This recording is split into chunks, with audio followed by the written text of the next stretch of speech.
ফিলিস্তিনের আজকে মাটি, ফিলিস্তিনের আজকে মাটি হচ্ছে লাল লাল রে, ঘুমিয়ে যাচ্ছে অনাহারে কত মায়ের লাল রে, ঘুমিয়ে যাচ্ছে অনাহারে কত মায়ের লাল রে।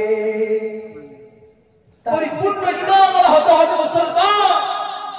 দেখেন গাজার মুসলমানরা মসজিদুল আকসাকে তারা রক্ত দিয়ে, প্রাণ দিয়ে, জান দিয়ে, শ্রম দিয়ে শহীদ হয়ে তারা মসজিদুল আকসাকে, তাদেরই মসজিদুল আকসা ইসরায়েলরা দখল করে নিয়েছে। এটা মসজিদুল আকসা তাদের নয়, আমরা মুসলমান, আমাদের প্রাণ, আমাদেরও মসজিদুল আকসা প্রথম কিবলা। ফিলিস্তিন আজকে হামাসকে জঙ্গি বলে, সে সমস্ত যারা ইহুদি, খ্রিস্টান, যারা হিন্দু, যারা বৌদ্ধ, সকলে হামাসকে এখন জঙ্গি বলে। কিন্তু তারা ভুলে গিয়েছে যে ফিলিস্তিনের জমি এই ইসরায়েলের বাহিনীরা কব্জা করে নিয়েছে। কি করেছে?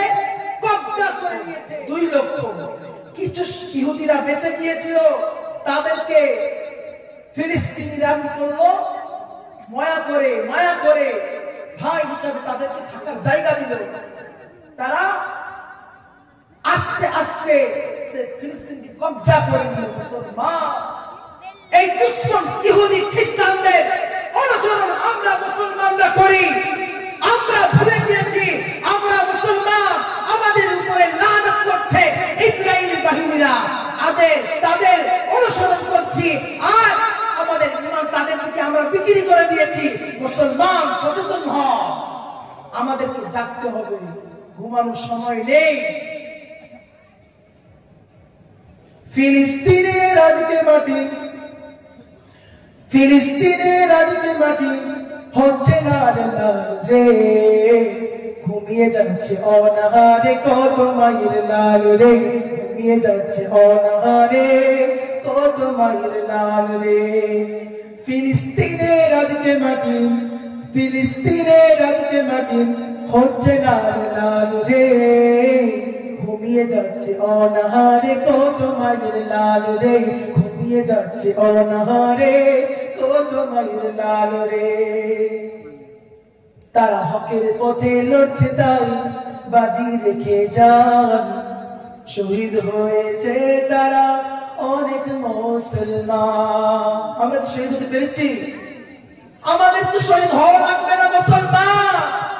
আমাদের কি শুধু সুন্নত চিন্তা করতে হবে? আমরা যদি একটা সুন্নতকে জিন্দা করতে পারি, তো বলা হয়েছে একটা সুন্নতকে শেষ জামানায় যদি কেউ পালন করে, মানে জিন্দা করে, তাহলে আল্লাহ তাআলা তাকে 100টা শহীদের মর্যাদা দান করবে। সুবহানাল্লাহ। আজকে আমাদেরকে শহীদ হওয়া লাগবে না, আমরা সুন্নতকে কমপক্ষে মেনে চলি। মুসলমান সেই ছোট ছোট বাচ্চারা খেতে পায় না, অনাহারে তারা দুনিয়া থেকে বিদায় হয়ে যাচ্ছে। ফিলিস্তিনে দেখলাম বাবারে, ছোট ছোট বাচ্চা মা বলে চিৎকার করে, বাবা বলে চিৎকার করে, মা মা বলে চিৎকার করে, কিন্তু কেউ নেই যে ছোট বাচ্চাটাকে শাসন করবে, ছোট বাচ্চাটাকে আদর করবে, ছোট বাচ্চাটাকে সাহস দিবে। তারা চিৎকার করে করে দুনিয়া থেকে বিদায় হয়ে যাচ্ছে। ইসরায়েল বাহিনীরা তারা কোথাও পেল না। ছোট ছোট বাচ্চারা যারা ক্ষতিগ্রস্ত হয়েছিল তাদেরকে হসপিটালের মধ্যে রাখা হয়েছিল, সে হসপিটালে তারা বোমা মেরে ধ্বংস করে দিল। আর এই ইহুদি খ্রিস্টানদের অনুসরণ আমরা করছি মুসলমান। আমাদের দুশমনেরা এদের অনুসরণ করা যাবে না।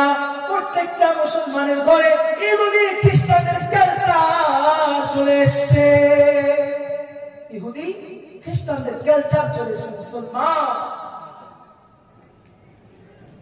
বড় বড় বিল্ডিং, বড় বড় ব্যবসা শিখ, বড় বড় দাতা, সমস্ত যারা হকের পথে ছিল, অনেক মুসলমানকে তার শহীদ করে দিল। আর তারা নিজের ভূমিকে রক্ষা করার জন্য জান দিয়ে যাচ্ছে, প্রাণ দিয়ে যাচ্ছে, তাদেরকে জঙ্গি বলা হচ্ছে। লজ্জা লাগে না মুসলমান? তাদের অনুসরণ করি। কিছুক্ষণ আগে বললাম আমরা কি চাই ইহুদিদের সঙ্গে আমাদের হাসর হোক? আমরা চাই আমার নবী সাল্লাল্লাহু আলাইহি ওয়াসাল্লামের সঙ্গে আমাদের হাসর হোক।